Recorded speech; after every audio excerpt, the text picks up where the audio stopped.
So if you're thinking of becoming a homeowner anywhere in South Florida, scratch that. Anywhere in Florida, you're going to want to watch this video.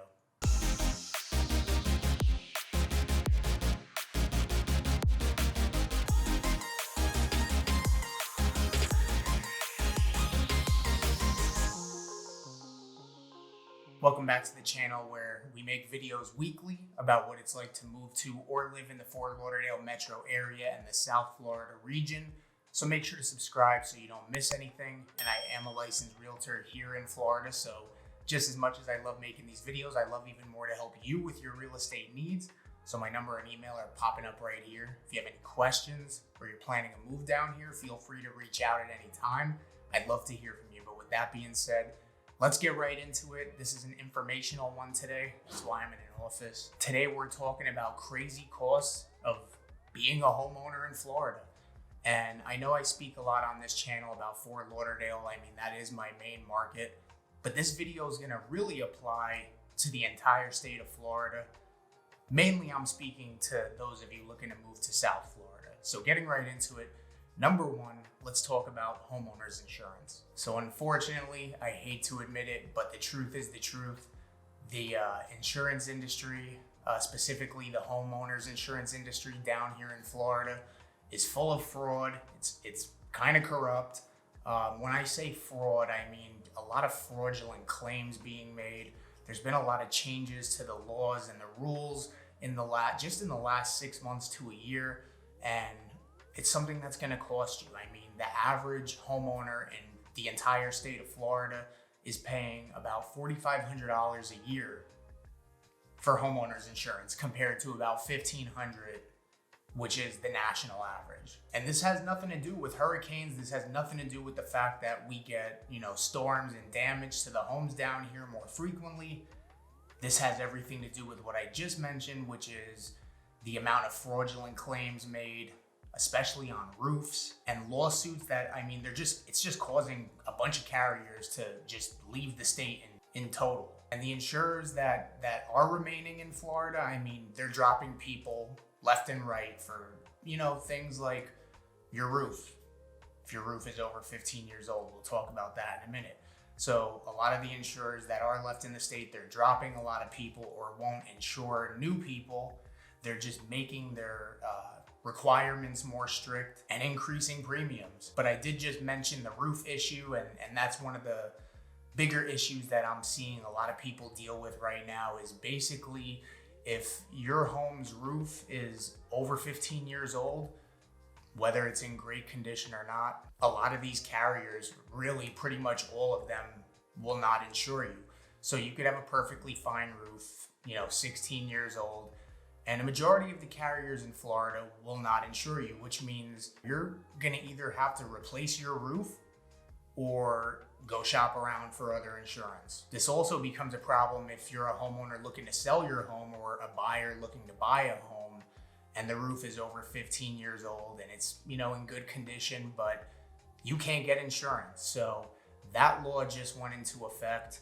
And I mean, there's pretty much only one carrier that is covering homes with roofs over 15 years old, which is Citizens, which is a low-cost insurance company in Florida, and they're pretty much insuring at least like 80% of the Tri-County area. So how can you remedy some of these insurance costs? Well, obviously, maintaining your property, like trimming back trees or branches that, could be damaging your roof or something like that. Another thing you can do, which is costly now in the beginning, is you can install hurricane impact windows and doors. Like I said, that will be costly in the beginning, but you will get a discount on your insurance, and in the long run, it will increase the value of your home when you do go to sell it. And then another thing, like I just mentioned, is you can shop around for a carrier like Citizens, which, I mentioned, they're pretty much insuring like 80% of South Florida at this point. And disclaimer, I am not an insurance professional. I'm just going by the laws that were put into place and what I'm seeing happen in the market right now. So if you have specific insurance questions, you can reach out to me. I will direct you to the right person. All right, moving on. Number two, property taxes. And this is just an issue that's just due to the market just being crazy. Everybody moving here, it's increased tax assessments. And when you come to buy a home down here and you see, what the taxes were for the previous owner, that means nothing for you. Just know that. Those taxes are based on their purchase price, back when they bought the house, their assessed value, and, likely the minute the property changes ownership, the taxes will go up.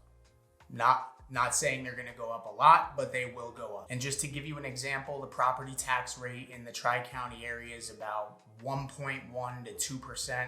It's going to vary by county and by city. And just like your homeowner's insurance, this is not something that you will be paying in total. It's going to be bundled into your mortgage costs, so that just kind of goes into making that monthly payment a little bit higher. Now, what can you do about this? How can you remedy this situation? Well, you can do tax appeals. You can contact an attorney or a tax professional that has the knowledge that can help you with this.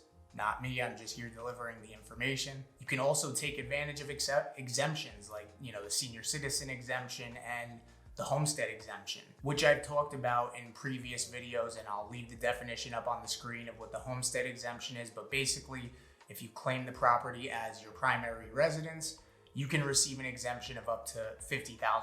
So I'll leave the full explanation along with links in the description so you know exactly what that is. Number 3, HOA fees. So this isn't going to apply to everybody.